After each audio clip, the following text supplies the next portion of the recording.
And I feel like it's so important to say this because so many times we're like, I feel like something is innately wrong with me because I keep attracting this type of person. Hello, and welcome to the Authentic Wednesday podcast. Each week, my guest and I share our vulnerable behind-the-scenes stories of giving ourselves permission to take off our masks, let go of expectations, and embrace our own path of freedom and authentic connection. I am your host, Bianca Hughes, a lover of authenticity.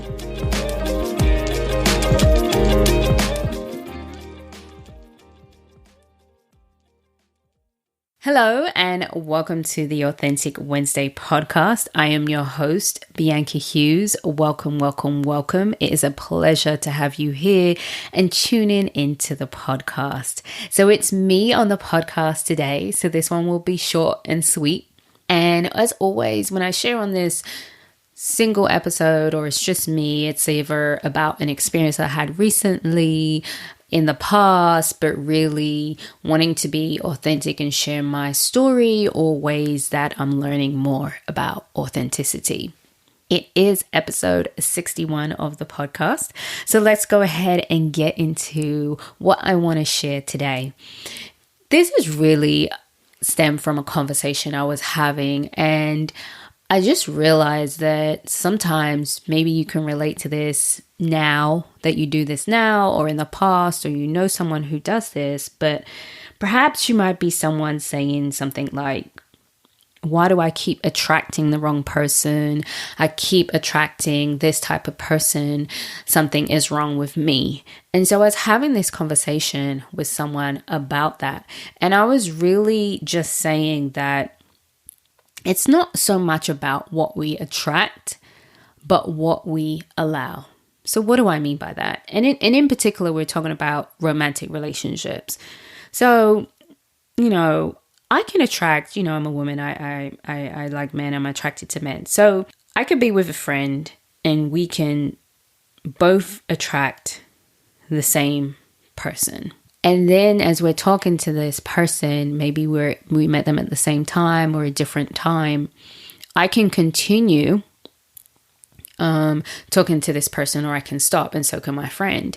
But depending on where we are in our lives, what we desire, what's important will determine what we continue to allow. So for example, if the person is being disrespectful and they're not being honest, and we're continuing in a relationship with that person, knowing that that's what we're choosing to allow.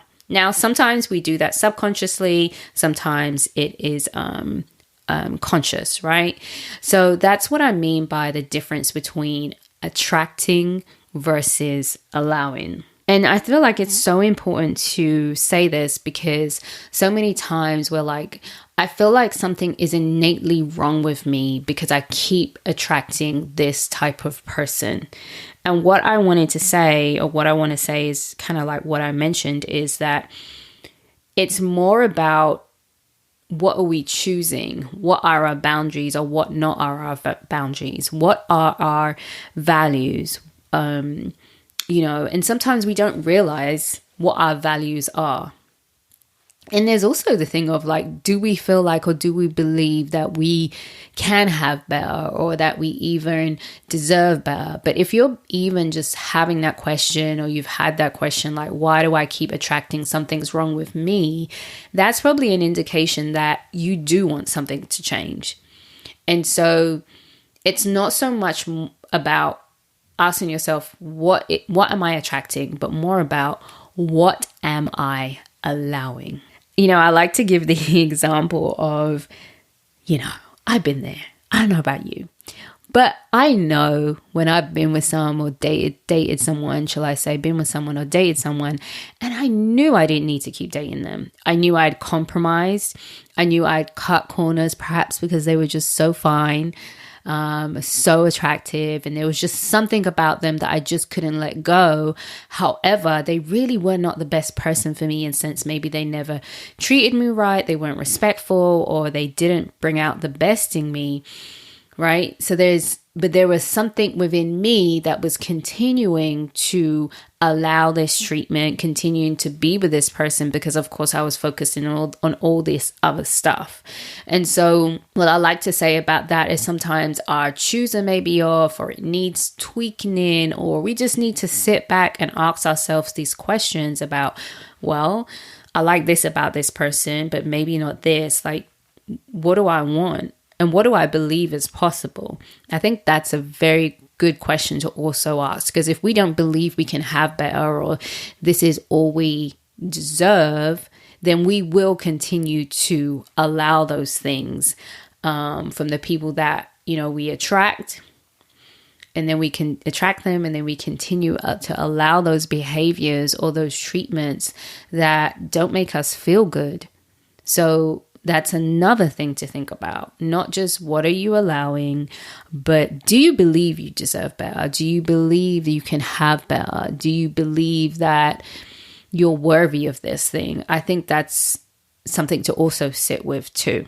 Another thing to add about this is that what we're allowing in our romantic relationships is not the only area where we can talk about it attracting versus allowing. We can also look at our friendships, our work environments, our business relationships. So, what kind of friends are we attracting, and then how are we allowing them to treat us?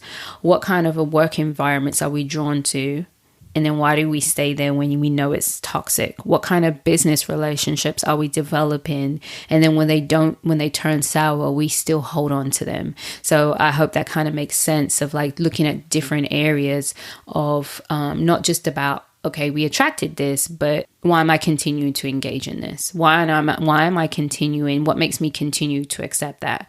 So when we ask ourselves those questions, it takes away that sense of, something's wrong with me because I keep attracting this. It makes us look at our choices versus us as a person. Like I always say this, we're human. There's nothing innately wrong with you, but our experiences, what we get exposed to, the pain we experience, change our decision making, our views, how we interact with people, and the choices that we make. And so perhaps we need to take a look at that. We're not in that situation anymore. And perhaps we need to just look at our choices and how they can perhaps change so that they line up with what we truly desire and what we truly believe we can have, or even want to believe what we can have. So what I want you guys to take away from today is a mindset shift. Right? The mindset shift is from, instead of asking ourselves a question, what am I attracting? It's, what am I allowing? And then once we begin to ask ourselves, remember, be curious, be explorative.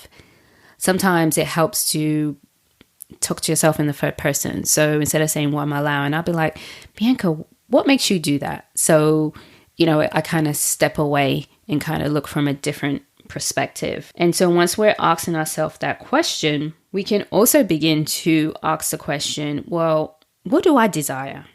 What do I value? What do I believe is possible? And once we begin to ask those questions, again, we're exploring, we're looking into it. It's not perfect. And whatever you come up with, just jot it down. It doesn't have to be perfect. So really, this is really about getting honest with yourself. Remember, I talk a lot about authenticity, and the guests that come on here is about that rawness, that honesty with self. So we're getting honest with ourselves without judgment. And once we're able to establish some of those things, we can really say, okay, this is what I desire. These are my values. This is what I do allow. And what are the boundaries I need to put in place with myself? What perhaps are the boundaries I need to put in place with other people to help me with that? So this is about small changes, okay? So this just may be one thing that you're looking at. So small changes in the sense of shifting from using the word attracting to allowing. Small changes is in just getting curious, writing one thing down that you're getting curious about. And so once you've done that, you can really begin to shift your mindset, shift the way you feel about yourself, and perhaps just be a bit more gentle. I'm also going to put in the show notes, I recently wrote this blog about setting boundaries with yourself. So that also may help you in terms of once you identify what you allow and what you do want to now allow, it will help you set some boundaries with yourself and perhaps boundaries you need to set with other people. I hope this was helpful for you. Would love to hear your feedback. You can email me or tag us on the podcast on Bianca Keisha on Instagram. Please don't forget to rate and review. I really appreciate it if you guys over this next month really trying to get the ratings and the reviews and descriptions just so more people can access the podcast. So thank you so much. If you connected with what you just heard, please subscribe, rate, and review the podcast. You can stay connected by following the Instagram Bianca Keisha, spelled Keisha, Kesha, or visiting the website authenticwednesday.com. Remember, authenticity is a journey, not a destination.